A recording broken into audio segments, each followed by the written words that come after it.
মহৎ অনুষ্ঠানে উপস্থিত মঞ্চবর্তিষ্ঠ সম্মানিত অভিভাবকবৃন্দ এবং আমার সম্মুখ উপস্থিত আমার সুপ্রিয় শিক্ষার্থীবৃন্দ, সবাইকে সালাম। আসসালামু আলাইকুম ওয়া রাহমাতুল্লাহি ওয়া বারাকাতুহু।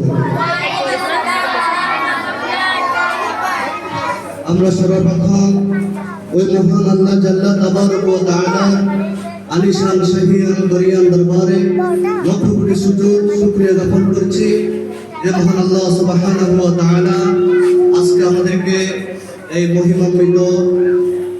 মহিমান্বিত জিলহজ মাসে আজকের এই বৃহস্পতিবার দিনে আমাদেরকে মহৎ অনুষ্ঠানে আসার তৌফিক দান করেছেন।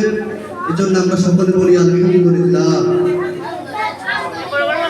প্যারা হাজিরিন, আল্লাহ সুবহানাহু ওয়া তাআলা পবিত্র কোরআন কারীমের মধ্যে ইরশাদ করেন, তিনি সর্বপ্রথম কোরআন কারীমের মধ্যে তিনি যে ওহী নাযিল করেছেন মানব জাতির হেদায়েতের জন্য, তিনি সর্বপ্রথম যে বাক্যটি উচ্চারণ করেছেন সেটি হলো ইকরা বিসমি রাব্বিকাল্লাযী খলাক।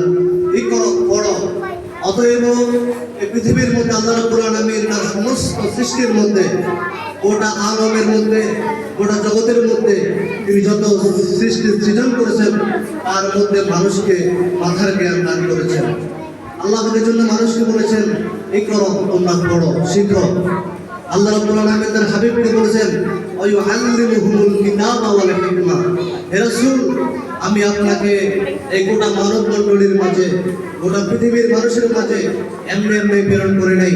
আপনাকে আমি কিতাব দিয়েছি, আপনি সেই মানুষদেরকে কিতাবের জ্ঞান শিক্ষা দিবেন, মানুষদেরকে আপনি ঐশী জ্ঞান শিক্ষা দিবেন।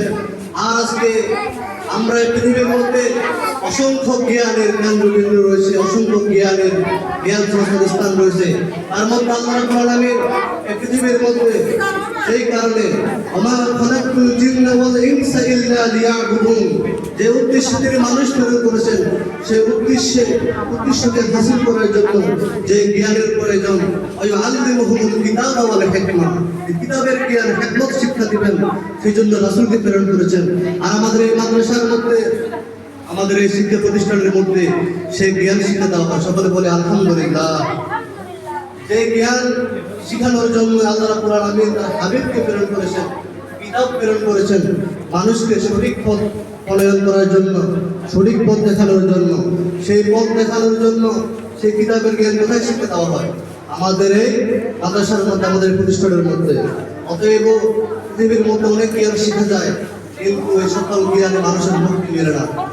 মানুষের পৃথিবীর মধ্যে যদি মুক্তি পেতে চায় এবং পরকালীন নাজাত, আমাদের অনন্ত অসীম যেই চিরকাল আমাদেরকে থাকতে হবে, আমাদের যে আখিরি, আমাদের যে শেষ ঠিকানা, সেই ঠিকানার জ্ঞান আমাদেরকে মাদ্রাসায় শিক্ষা দেওয়া হয়, ঠিক কিনা?